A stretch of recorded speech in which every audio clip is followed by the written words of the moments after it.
Olá, muito boa tarde. O Mundial 2026 está a começar e coloca o futebol no centro de muitos debates, quase todos em torno de jogadores escolhidos, arbitragens ou resultados.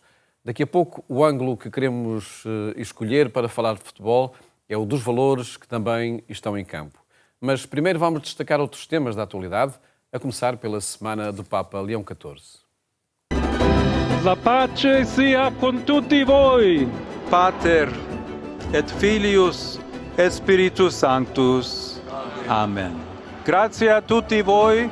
Buona domenica a tutti. O Papa saudou os esforços diplomáticos que abriram caminho a acordos de paz no Médio Oriente, mas não esconde a preocupação com a guerra sem fim à vista na Ucrânia. Accolgo con soddisfazione il raggiungimento di un accordo tra la Repubblica Islamica dell'Iran e gli Stati Uniti d'America.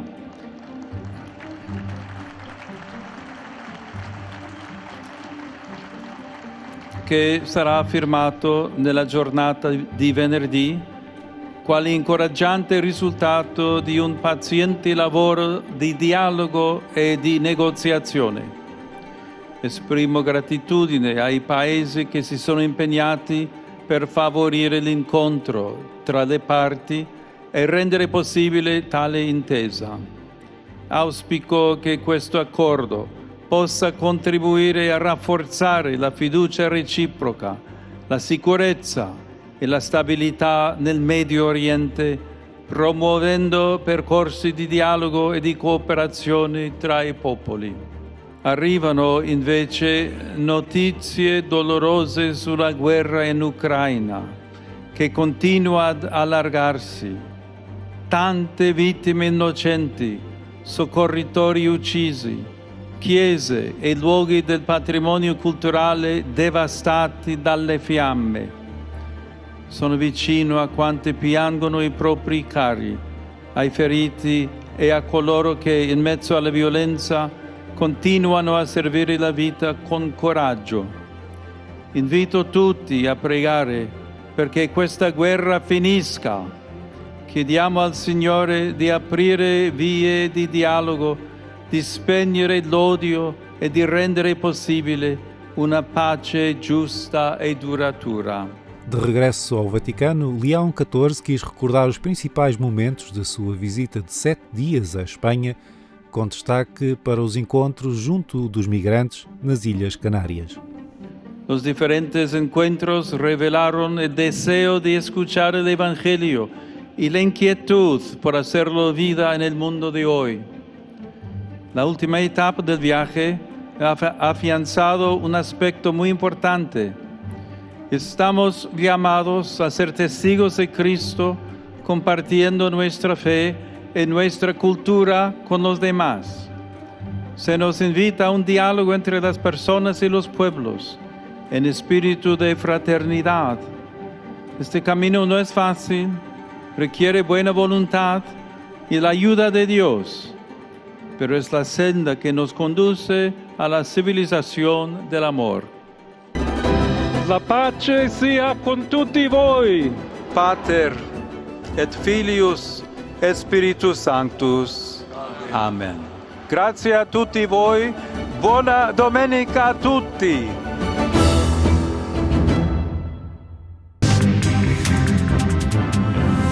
...174 militares do 58º curso de formação de guardas receberam os sacramentos de iniciação cristã numa celebração na sede de Porto Alegre.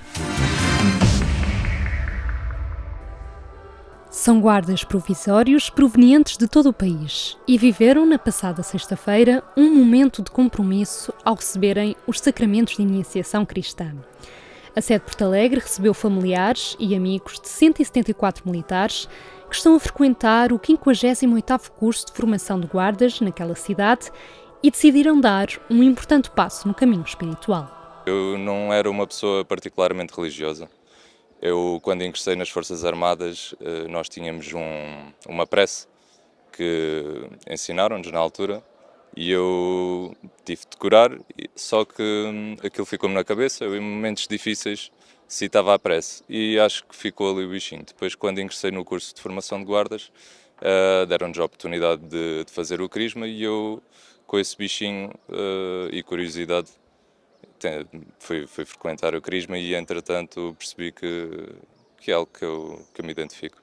Eu sempre acreditei que houvesse algo em que acreditar, mas à medida que fui crescendo, comecei a ter mais fé e a pesquisar mais e a ganhar mais interesse.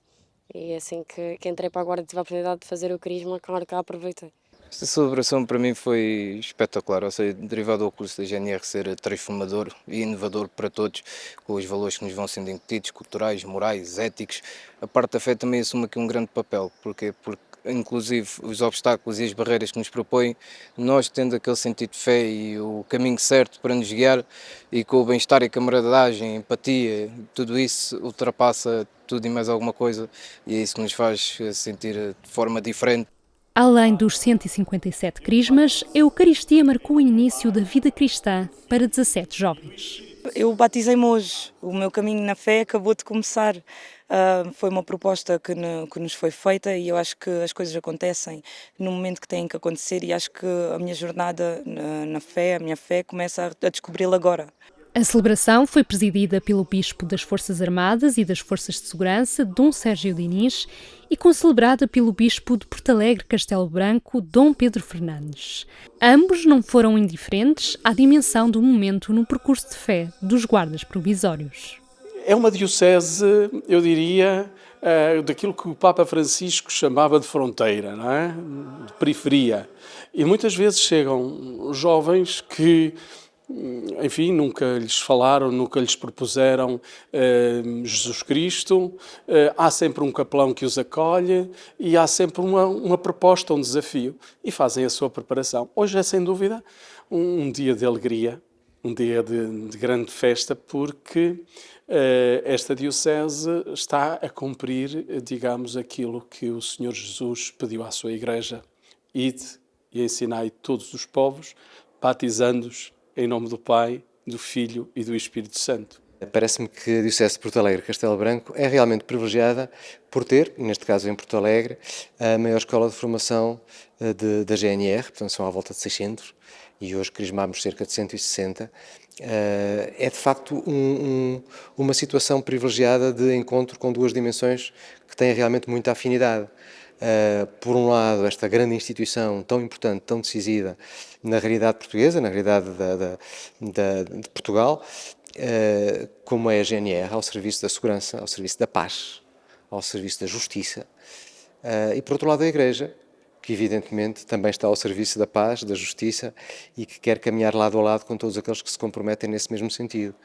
Ao longo da caminhada para receberem os sacramentos de iniciação cristã, que teve início no arranque do curso, há 4 meses, os formandos foram acompanhados pelo capelão do Centro de Formação de Porto Alegre, da Guarda Nacional Republicana.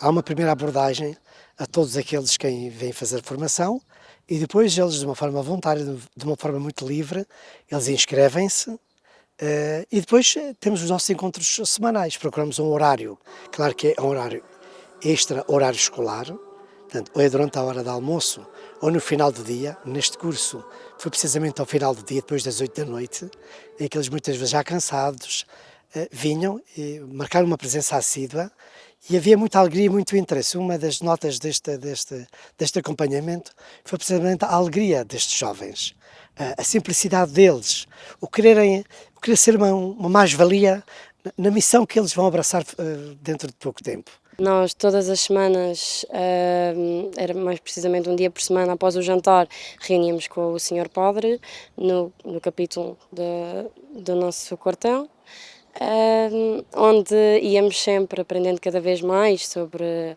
a religião, onde o Padre nos ia incutir o que é que se iria passar no Crisma, de forma é que poderíamos levar mais a sério isto da religião, e foi muito bom. O que é que aprendeu que realçaria? A tolerância, a necessidade de fazer o bem, o querer o melhor para o outro, só ensinamentos bons, e é isso que eu vou tirar desta experiência e que tenciono manter também. Semanas de preparação que foram também marcadas por inquietações que fazem parte do percurso na fé. As dúvidas, as incertezas faz parte do processo de amadurecimento, de crescimento.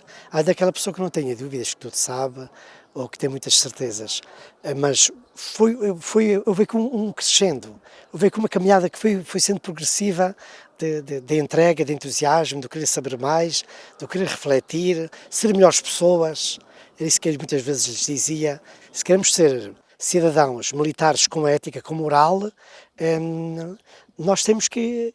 A nossa vida tem que funcionar com princípios, com valores, que vão ser incutidos na família, mas sobretudo neste curso de formação, em que depois a fé pode ilustrar, pode iluminar todos estes conhecimentos académicos, o esforço físico que vão fazendo, porque isso ajuda a completar a formação integral destes militares no futuro.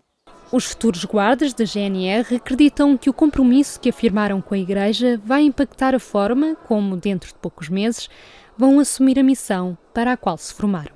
Eu acho que a fé vai ter sempre um papel fundamental, porque acho que na fé nós também nos reencontramos assim um bocadinho mais em nós, ficamos mais leves, ou seja, para atendermos às derivadas situações que vai acontecer no nosso dia-a-dia e o que vai ser as nossas situações, para estarmos mais calmos e sabermos estar e atuar com o outro. Eu acho que é aí que vai ser bastante importante. A nossa fé vai muito de encontro também ao nosso trabalho. Nós sermos melhores pessoas faz que nós sejamos melhores guardas, melhores para os nossos civis, melhores em tudo na nossa vida, melhores amigos, melhores filhos, melhores irmãos. Acho que é isso, a fé traz-nos isso, traz-nos uma esperança, traz-nos uma tolerância, que acho que são coisas que cada vez mais são necessárias na nossa sociedade, especialmente dentro das funções que nós vamos desempenhar. Quem está com esta missão de servir Portugal na segurança e na soberania, garantindo o uso da liberdade por parte dos cidadãos e ajudar os cidadãos a cumprir a lei, vai experimentar momentos por vezes de sofrimento, de grande desafio, e em que a fé é digamos, um pilar essencial. Uma nova vida começa agora para estes militares que saem da sede de Porto Alegre, transformados. Acompanhe estes e outros temas em eclésia.pt. Com o Mundial 2026 a decorrer, falamos hoje de futebol com José Carlos Lima, investigador em ética de desporto. José Carlos, muito boa tarde. Obrigado por estar no programa Eclésia. Neste mês de junho, o Papa escolheu o tema precisamente do desporto para aquele vídeo onde apresenta a intenção de oração que é proposta para todo o mundo e apela claramente a que o desporto seja sempre escola de fraternidade, de não rivalidade vazia. Que distância existe entre este propósito do Papa Leão XIV e aquilo que acontece depois em muita prática desportiva? Isso é uma grande questão porque, efetivamente, o desporto revela essa ambivalência que referiu, que é realmente uma escola de fraternidade, aquilo que eu acho que é uma expressão muito bonita que o Papa encontrou para definir o desporto, uma escola de fraternidade, portanto é onde se pode aprender, exercitar um conjunto de valores como a fraternidade, muito, digamos assim, também, digamos, no ensejo, digamos, de Francisco, da fraternidade universal, etc. E, portanto, o Papa aí vai buscar aquilo que de melhor existe no desporto, que é a tal escola, o exercício de valores, de uma fraternidade, mas, por outro lado, também se preocupa com aquilo que de menos bom existe no desporto, que são realmente algumas problemáticas que anulam, de certa forma, por vezes, a própria pessoa humana, a sua dignidade, através do que seja do doping, através, de certa forma, do negócio que muitas vezes os atletas, aliás, muitas vezes os atletas são transacionáveis, de certa forma, são ativos, digamos, económicos. Produtos comerciais. Produtos comerciais e, portanto, ele também se preocupa com essa dimensão mais mercantilista do desporto e que, infelizmente, é uma área que tem tomado cada vez mais o desporto de elite ou o desporto profissional. Mas eu acho que é muito importante que o Papa venha com, digamos, esta intenção, esta oração neste mês de junho do mês do Mundial, para sinalizar isso mesmo perante milhões de adeptos e também adeptos cristãos e católicos, dizer que, apesar do negócio que este desporto é, apesar dos milhões que este desporto mobiliza, há um conjunto de valores que nós devemos cuidar e que devemos preservar. E, por outro lado, também, para continuar, eu acho que esta mensagem do Papa vem dizer-nos que a própria Igreja não deve ter receio do desporto. Deve, digamos, olhar para o desporto como uma ferramenta para a promoção da paz, como ele fala, para encher, digamos assim, os corações não vazios, mas encher os corações de atividades esportivas, para a realização da pessoa humana, etc. E, portanto, eu acho que também não é só o Papa vem dizer aquilo que é o desporto, aquilo que não deve ser o desporto, mas também o desafio que ele lança à comunidade cristã para desenvolver atividades esportivas. Mais recentemente, em Barcelona, nesta presença do Papa Leão XIV, referiu-se especificamente ao futebol como um jogo de equipa e, de forma muito expressiva, também disse: quem for estrela, mas nunca passar a bola, vai perder. Um desafio muito concreto, não é? Exatamente. E há uma expressão da oração que ele tem, que é: ninguém se salva sozinho. Sim. Nessa perspectiva que referiu, ninguém se salva sozinho. Nesta dimensão de que nós precisamos dos outros, precisamos de uma comunidade para nos situarmos e para nos salvarmos, e precisamos de, digamos assim, utilizando a metáfora, a parábola do desporto, como ele refere, do espírito de equipa, que o desporto tem, essa força de unidade que nós só vencemos com alguém. Nós precisamos do outro. O adversário até é-nos útil, de certa forma, para nós jogarmos, para nós vencermos. E, portanto, esta metáfora que o desporto tem, mesmo para a Igreja, é fabulosa nesse sentido, porque é uma metáfora humana, de certa forma, porque revela as qualidades que o ser humano deve ter e deve possuir, e o desporto, de certa forma, é um exercício dessas qualidades humanas, não é? Que a Igreja deve acarinhar, não é? É precisamente que terreno a explorar é esse da relação entre a Igreja Católica e o desporto. Sei que o Zé Carlos Lima tem mantido contactos, por exemplo, com o Cardeal Tolentino Mendonça. Vimos agora uma expressão pública do Cardeal Américo Aguiar em torno da seleção de Portugal, no apoio e na honra que é representar Portugal.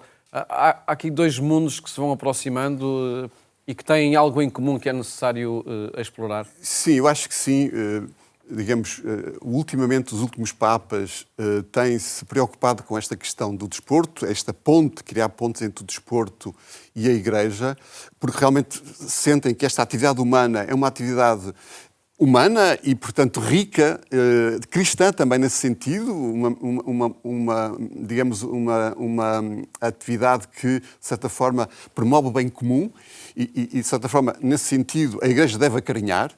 E, ultimamente, os papas, nomeadamente o Papa Francisco, com um documento de charneira que é o dar melhor de si, e eu acho que foi, digamos assim, o primeiro documento que valorizou bastante o desporto e esta ponte que a Igreja quer fazer com o desporto.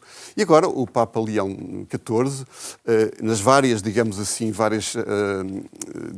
comunicações públicas que tem tido, como referiu esta de Barcelona, agora na visita papal à Espanha, mas também já antes, no mês de abril, com os Jogos, quando ele recebeu a equipa dos atletas paralímpicos de inverno. E, portanto, escreveu uma carta, aliás, nesse exatamente, contexto, em que fala dessa dimensão, da importância que o desporto tem.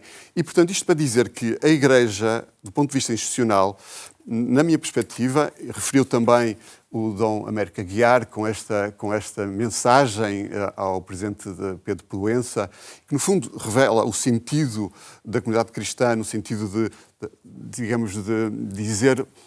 É uma representação daquilo que é ser português e, portanto, a questão da alegria, dê-nos alegria. E depois também esta ideia que o Dom Américo também refere, que é que os atletas devem sentir um bocadinho como ele refere na primeira carta aos Coríntios, que correm no estádio à procura de uma coroa, mas é uma coroa com valor, de certa forma.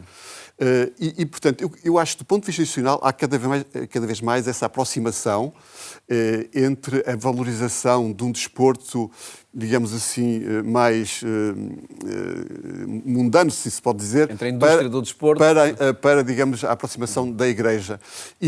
Portanto, isso é um bom sinal. O Dr. Tolentino, que tem também esta área em Roma, está muito preocupado também com esta dimensão. Ele, todos os anos, organiza também um encontro internacional dedicado ao desporto. Portanto, percebe-se que é esta realidade humana que também tem que ser trazida para a Igreja. E isso deve ser valorizado, quer paroquialmente, quer, de certa forma, das dioceses, para que realmente seja aqui um instrumento também da promoção dos valores cristãos que o desporto tem. E esse é um tema que vai sendo desenvolvido por esta Cátedra Manuel Sérgio, Desporto, Ética e Transcendência. Tenho aqui comigo a última publicação sobre desporto, sociabilidades e comunidades. Para as paróquias, para os diferentes tipos de comunidades, está aqui também um caminho a percorrer, um campo a habitar, tornando o desporto algo próximo até à prática crente. Sim, essa cátedra católica do professor Manuel Sérgio, que é orientada pelo professor Alfredo Teixeira, tem esse fito de trazer o debate para dentro da Igreja, digamos, do desporto, dos temas que, digamos, confluem a nível do desporto. E no sentido de que o desporto também muitas vezes é considerado, o futebol, como, digamos, algo popular, popularucho, etc. E a ideia aqui é uma reflexão também profunda, teológica, da espiritualidade, da dimensão. Que há lugar para ela, não é? Exatamente. E este último volume tem a ver precisamente com isso, com uma reflexão de vários autores, investigadores, que valorizam muito a dimensão do associativismo desportivo. Isto é, o associativismo desportivo é realmente uma realidade não só de uma comunidade, mas que revela, digamos, um conjunto de valores muito importantes para uma identidade sociológica e para uma identidade de um país e de uma comunidade específica. E, portanto, no fundo, é esta reflexão também que esta cátedra faz, de trazer para dentro da Igreja uma reflexão mais aprimorada, uma reflexão mais, digamos, mais forte, de certa forma, para que nós possamos pensar o desporto de uma forma diferente e de uma forma mais conceptual e não só dentro daquela ideia que nós temos, se calhar, do desporto mais simples e popular. E competitivo também, aí, enfim, reservado a uma certa indústria, se assim podemos chamar. José Carlos Lima, agradeço ter estado aqui connosco neste contexto do Mundial, onde o tema do desporto, de facto, tem de ser também pensado e refletido em torno dos valores que preenchem cada competição. Muito obrigado, felicidades. Obrigado eu. Para o trabalho de investigação em torno da ética desportiva que está a realizar, também em ordem ao doutoramento. O programa Eclésia fica hoje por aqui. Desejo-lhe uma ótima tarde e até amanhã, se Deus quiser.